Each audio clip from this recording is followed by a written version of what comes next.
Hi, this is Paul Green, and welcome to Martial Logic. This will be episode 7.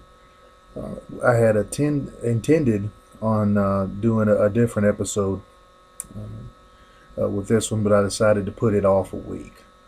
We originally were going to do verbal de escalation, but I'm going to go ahead and do that next week. With it being the holidays, I had another idea. And so, what we're going to be, discussing in this episode is actually basically travel etiquette and some safety. Some of it, save you some money. Some of it, save your ass, literally. Um, I'm not going to rehash a lot of what we talked about in the last episode, awareness and avoidance strategies. But this will be more about the etiquette side of it, and then just some general tips. With the holidays, I got to thinking about it again, and I actually meant to do this, probably like a month ago, and just been forgetting about doing it. But it's just just some good ideas that help a lot of people out. As I travel and I teach more, working with police departments and stuff, I kind of learn things and see a lot of different things, and it's very educational, and I feel like I've grown a lot from it, and some of you can too. Even if you just doing like a one-off thing and you don't travel all the time like I have to. But what originally got me thinking about doing this as an article or a commentary or whatever is back in September this year, which is 2013. I was sitting in an Amtrak station in Houston, Texas. I was, waiting on a train to New Orleans. I'd been in Arizona and had planned on flying back home from Arizona, but I ended up needing to do an emergency class in Huntsville, Texas, for a PD there because they had some personnel changes, and their recert had gotten missed in February, and we needed to get them back on track or whatnot. But what had happened in the interim is that there was a huge storm that came through, and that particular train's route goes from New Orleans to Los Angeles, and it was on its way back through. Of course, it stopped in Houston, so we could get on it. But there had been some really bad flooding outside of San Antonio, and so it caused a huge delay um, with the train getting there. And so, I mean, we were thinking, this thing was gonna, leave around like 11 or 12, and it ended up being really late. I think it was something like 3. I think we actually got to New Orleans. If memory serves me right, I mean, it was around 2 or 3 o'clock in the morning. I actually ended up saying to heck with. I had friends in New Orleans, but I didn't want to bother them that late, and I ended up just sleeping at the Amtrak station in New Orleans. I got some good boudin out of it. Got some free boudin, which I love boudin, so that's great. But those things happen. Okay, they do. But anyway, while I'm sitting in this train station in Houston, there's a lot of other people there. They're stuck. They're stranded too. And there was a couple sitting across from me on one of the benches. And when you sit there and you stare at somebody long enough, eventually a conversation is going to come up, and you're going to end up talking to them, unless you just want to be really creepy and just sit there and just look at somebody for hours, which is pretty creepy. But it ended up getting in a conversation talking about traveling, and they were from Ireland. Um, and they were visiting here, going across country, just kind of doing the tourist thing, and they were going to New Orleans as well. I think after that they were going to Arizona, and I showed them my Grand Canyon pictures and everything. I was really proud of them. I just come from there, and had them on my phone and all that, just general shit. And but I talked about in traveling, I never really had any serious problems with anybody, specifically even in places where other people tend to have a lot of problems. And when you read horror stories on the internet all the time and everything, and and we got to talking about it because they hadn't really had any problems either, and what it really boiled down to. And in general, um, to get right to the point, besides the little, technical little things that you need to know, it just really got down to respect. Um, when you go to a place, understand, those people were fine without you there. Um, they don't need you there. Don't go into these places, with a self-entitled attitude. No, nobody owes you anything. Um, and when you go there, understand, you're a guest in that place. Don't be overly demanding, or like I said, just basically don't be a dick. Um, and that'll go really, really far. And there's other little technical things. Like I said, I've heard people in Jersey are rude. I've been to Jersey, that they were fine. They were focused and ambitious, but they were fine.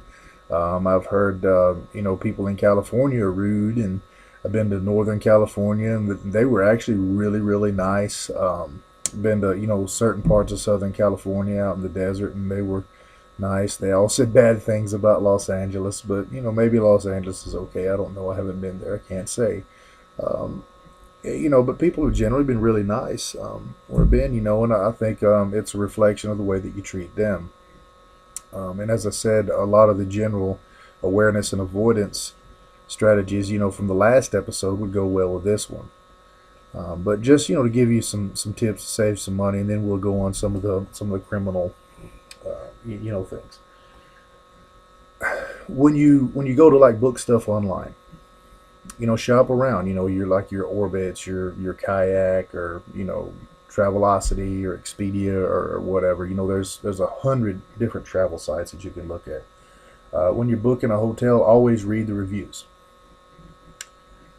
This, give you an idea of what kind of neighborhood it's in the United States. Because if it's a crappy neighborhood, somebody's going to say something about it in that review. Make sure you take the time, to read this stuff, research it.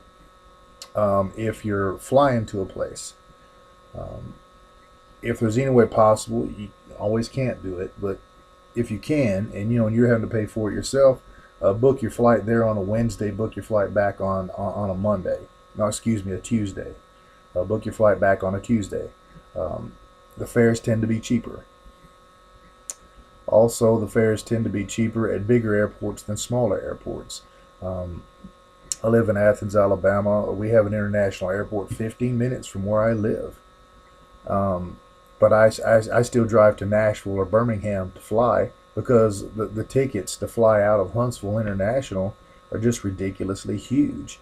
But not always. There's always exceptions, but that generally your smaller airports cost more to fly out of. So you're going to save money booking at a bigger airport, if you can afford to drive to it. So that's another thing, that you can do. But, like I say, look for the deals. Take the time to plan it out. If you're going to another country, you can go to CIA.gov and look at the World Fact Book. They'll tell you a lot of information about those countries. Things you should do, things that, maybe you should avoid doing, and things like that. And that's a really good resource as well. When you get to the places, and like I said, I don't want to rehash a lot of the stuff from the last episode, but make this one a little bit more fun and light. One of the things that I do, let's say, for example, if I go to a bar, a lot of hotels are close to them. I'll do something like I'll ask the bartender what everybody drinks in that town. Because generally, every town you go to, they have like the drink. That's the thing, the drink. And if you want to have the experience of that town, you need to drink that. For example, some of the examples of it. In Pensacola, it's a bushwhacker. You go to Pensacola or Pensacola Beach or Gulf Breeze or something like that. You gotta try bushwhacker. People see you doing it. And it's a conversation starter. And and it's a cultural thing. I mean, and so it's not a bad idea to do it. In New Orleans, obviously, it would be a Sazerac, and everything. Sometimes places don't have the stuff to make it, but I know like Herb Saints does over on St. Charles, and I'm sure there's other places that do as well. And in some parts of Arizona, Moscow Mule is really popular. But ask your bartender. I mean. Um, try to be, genuinely, interested in what people there do. It's just like if you go to a foreign country, it doesn't hurt to, you know, learn a little bit, of another language, of their language, if their language is not your own. You don't have to speak it well, but the very fact, that you're trying to do it, shows that you give a shit about their culture. You don't want to go in there, like I said, with a false sense of entitlement, um, and just be like, the general rude American. But a lot of, a lot of places you go to, people look at like tourists as being invasive. So you want to try to calm that and blend in immediately. As far as like some of the crime stuff that that you would look at, if you go to a city and you don't know where you're going and it's at night, take a cab. Even if somebody tells you it's within walking distance, take a cab. If you're walking somewhere, try not to, dress too nice. I generally, dress like a bum when I travel. I have nice clothes. I just don't wear them when I travel because I don't want to draw unwanted attention to myself. Because generally, when I go places, I'm going there, for business, and I just want to, pass through and do my thing.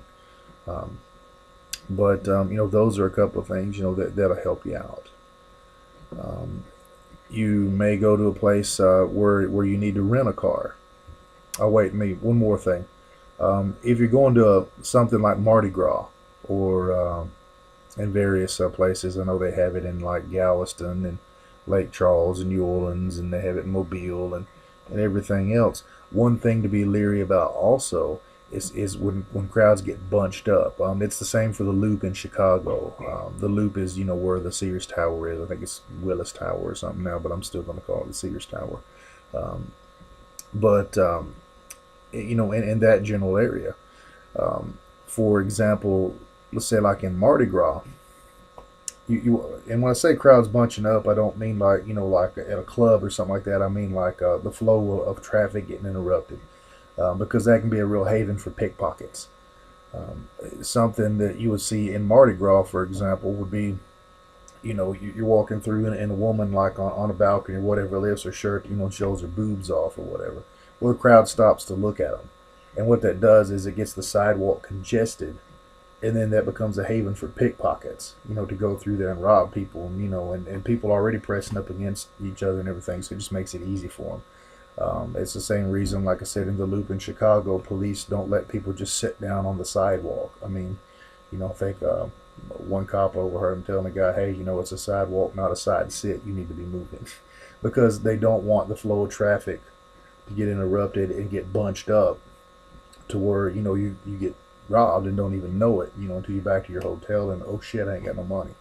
Those are a couple of things you want to be aware of. If you go like to rent a car, they try to tack on like huge fees and everything. They do like a hold amount. Check with your insurance company before you go to one of these places.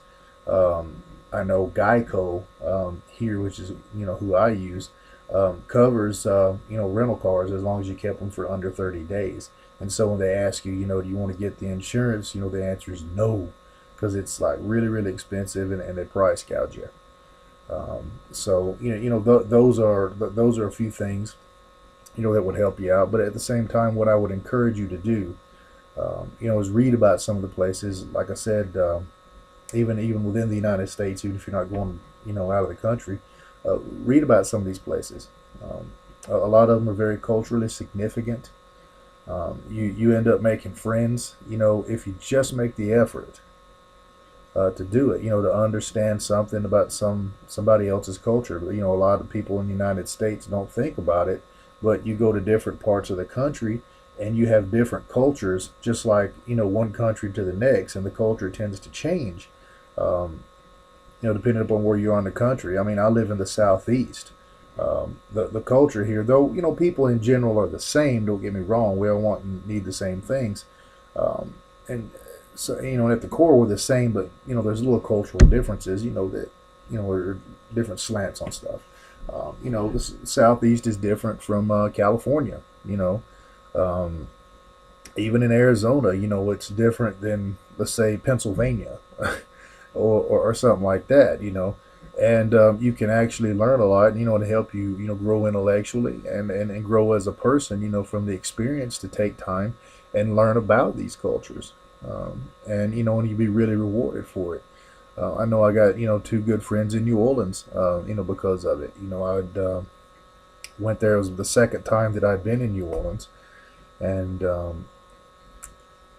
it happened to be, well, no, it was a different time. Excuse me. Is the second time I'd ever been in New Orleans, and the first time that I was there, I didn't really go anywhere. I just had, gotten off the train and gotten a cab to my hotel and walked across the road and ate and got up the next morning and walked back to the station um, and that was that. But I wanted to, to do something. You don't want to just go to New Orleans and not do something, you know. And so what I did was, I found got like a little sheet that they had like with different restaurants and stuff on it at the hotel, and I was staying over on Tulane. Um, and there wasn't but one place open because once again the train had gotten there late, which most of the time that I go to these places it tends to do it. And it just this kind of stuff happens. And what the oh, that's interesting. Well, yeah, anyway, um, so it fits. Okay, yeah, we're talking about trains. But I'd gotten there. Sorry about that. I hit a button, but it actually looks kind of cool. But, um, anyway, I had took a cab to this place called Cooter Brown's, and and I'd wanted some crawfish, but they were out of season, and I didn't know it. And I got to talking to these folks in line, and they actually helped me pick something else on the menu. I think it was a Bayou Philly. It crap, what all was it? It was like a Philly cheesesteak, but instead of like the meat, it had like shrimp and alligator sausage. It was really good. But with social media and like Facebook and stuff, I got on Facebook. We're still friends to this day. And I get to see them every time I go to New Orleans. And you can do that too. Um, but you just have to be open to it. You have to be open minded. And you have to genuinely give a shit about the culture that you're doing, and you can learn from it. You can grow from it, and have really great experiences from it. Oh, I see what I did. Okay, yeah. Um, I guess we get effects with this, but I would recommend that. And once again, I would say, when you're walking from one place to the other, like I said, don't dress real expensive. Don't do that. It's a bad idea. It draws attention. Um, you're just asking to get robbed. If you don't know the area. But once again, in closing, and I know this one, got kind of close to 20 minutes, but I knew it was going to be a short one. But we can do this one in one without splitting it into two. It'd be all right. When you go different places, respect where you're going. You're a guest there. Act like you got some sense. Respect their culture. Respect yourself. Don't treat the place like a whorehouse, because it's not. And and try to learn something about the area that you're going with, and you'll end up learning a lot. And like I said, it may help you grow as a person. And you end up having a great experience. Once again, practice good awareness and avoidance strategies, which we talked about in the other episode. And take the other couple of little things, and those are some things to be leery about. But be aware, be safe, and like I said, what it really boils down to a lot, is respect. Um, you respect them, they respect you, and if they end up not respecting you, well, they're assholes. Fuck them. Who cares what they think? But then you can deal with that a different way. But traveling, I love it. I always learn something new every time I go out. I feel like it helps me grow as a person. It helps me see things from a different perspective, and different points of view, and I welcome that. And all of you guys out there, be safe and happy travels, and we'll see you next time.